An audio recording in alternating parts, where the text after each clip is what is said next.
Hello friends, स्वागत है आप सभी का हमारे YouTube channel goal to success में। फ्रेंड्स, चैनल पर अगर आप नए हैं और आपने अभी तक चैनल को सब्सक्राइब नहीं किया है तो प्लीज़ चैनल को ज़रूर सब्सक्राइब कर लें। चैनल का नाम है गोल टू सक्सेस।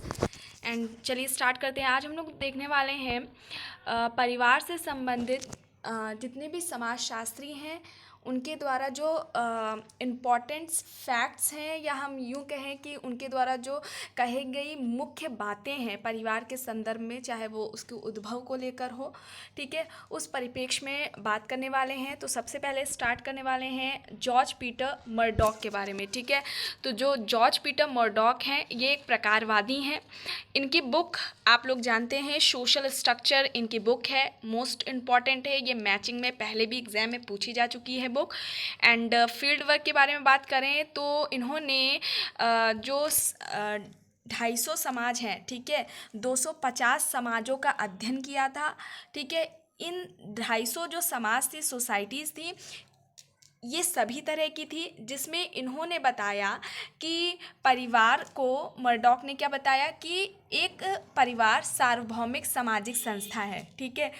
250 समाजों का अध्ययन किया, मर्डॉक ने पाया कि परिवार एक क्या है, सार्वभौमिक सामाजिक संस्था है। याद रखिएगा, मर्डॉक ने परिवार को सार्वभौमिक सामाजिक संस्था कहा है, ठीक है। आगे देखिए, मर्डॉक ने सभी 250 समाजों, है ना, 250 समाजों में नाभिकीय परिवार के अस्तित्व को स्वीकारा है। इसलिए मर्डॉक कहते हैं नाभिकीय परिवार एक सार्वभौमिक मानवीय सामाजिक समूह है, ठीक है। इन्होंने देखा कि जो 250 समाजों का अध्ययन किया, उन्होंने कहा नाभिकीय परिवार अस्तित्व में, इन्होंने बताया कि यहाँ ज़्यादातर समाजों में क्या था, नाभिकीय परिवार पाया, और इसीलिए इन्होंने कहा नाभिकीय परिवार एक सार्वभौमिक मानवीय सामाजिक समूह है। इन्होंने परिवार के 4 सार्वभौमिक प्रकार बताए हैं ना, फंक्शन बताए हैं फैमिली के। पहला बताया इन्होंने प्रजनन, सेकंड आर्थिक, थर्ड शैक्षिक, एंड लास्ट जो है यौन संबंध, ठीक है। तो ये याद रखिएगा फंक्शन, ठीक है। परिवार के 4 किसने बताए हैं ये फंक्शंस, मर्डॉक ने बताए हैं। आगे देखिए, नेक्स्ट है, फर्स्ट हम लोगों ने देखा है, ठीक है, मर्डॉक के बारे में। सेकंड है टॉलकट पार्सन्स, ये भी प्रकारवादी हैं। इनकी बुक है man and civilisation, the families search for survival, ठीक है। इन्होंने क्या, इनका क्या कहना है, पार्सन्स ने आधुनिक अमेरिकी परिवार का अध्ययन किया था, ठीक है, आधुनिक अमेरिकन फैमिली जो है उसकी स्टडी की। पार्सन्स ने अमेरिकी परिवार के 2 मूलभूत प्रकार बताए जो अन्य समाजों पर भी लागू किए जा सकते हैं।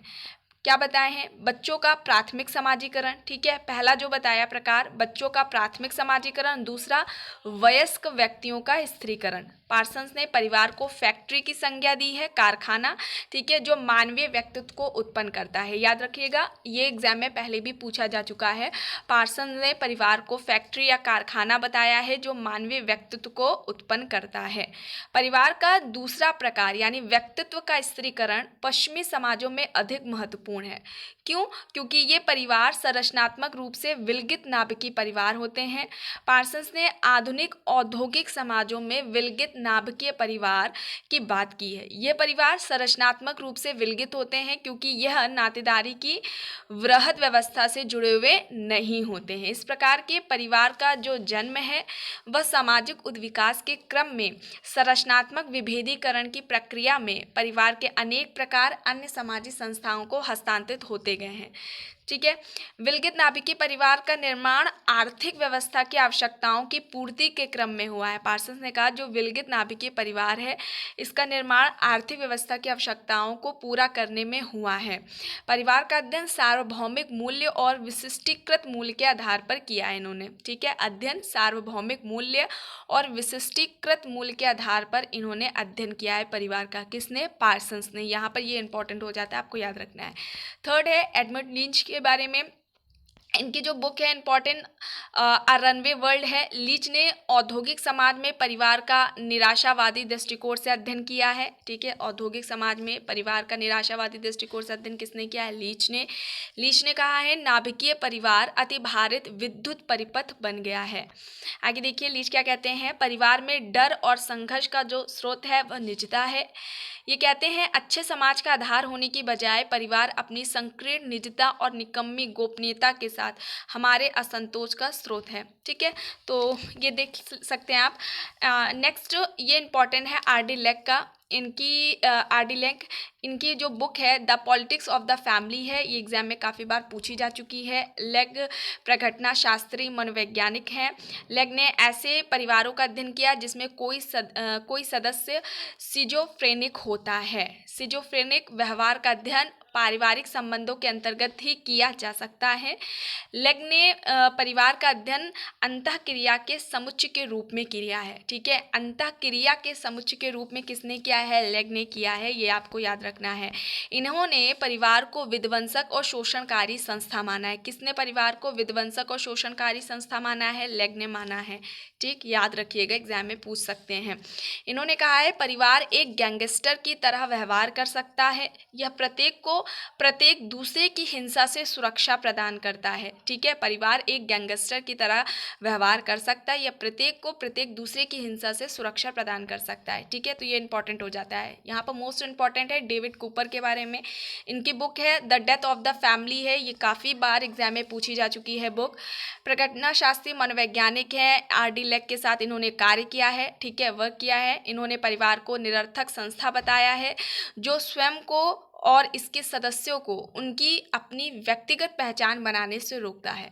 परिवार क्या है? एक निरर्थक संस्था है जो खुद को और इनके परिवार के जो सदस्य हैं उनको अपनी व्यक्तिगत पहचान बनाने से रोकता है, ऐसा इनका मानना है। ठीक है, मार्क्सवादियों के समान ही इन्होंने परिवार को वैचारिक पारिस्थितिकी यंत्र कहा है जो शोषणकारी समाज का अंग है। बच्चे को परिवार में प्राथमिक रूप से यह सिखाया जाता है कि वह स्वयं कल समाज में किस प्रकार विलीन करे। ठीक है, स्वयं को, यहाँ पर को है, कल गलत हो गया है गलती से, वह स्वयं को समाज में किस प्रकार विलीन करे, ना कि यह किस प्रकार उत्तरजीवी रहे। इनके अनुसार शोषणकारी परिवार एक शोषणकारी समाज का निर्माण करता है। ठीक है, और ये एग्जाम में पूछा जा चुका है। ठीक है, शोषणकारी परिवार एक शोषणकारी समाज का निर्माण करता है। ठीक है, ये किसने कहा है? आपके हो जाएंगे कूपर हो जाएंगे। ठीक है, तो ये इनका इंपॉर्टेंट हो गया है, एग्जाम में पूछा जा चुका है। अब यहाँ पर परिवार के उद्भव के बारे में बात कर लेते हैं।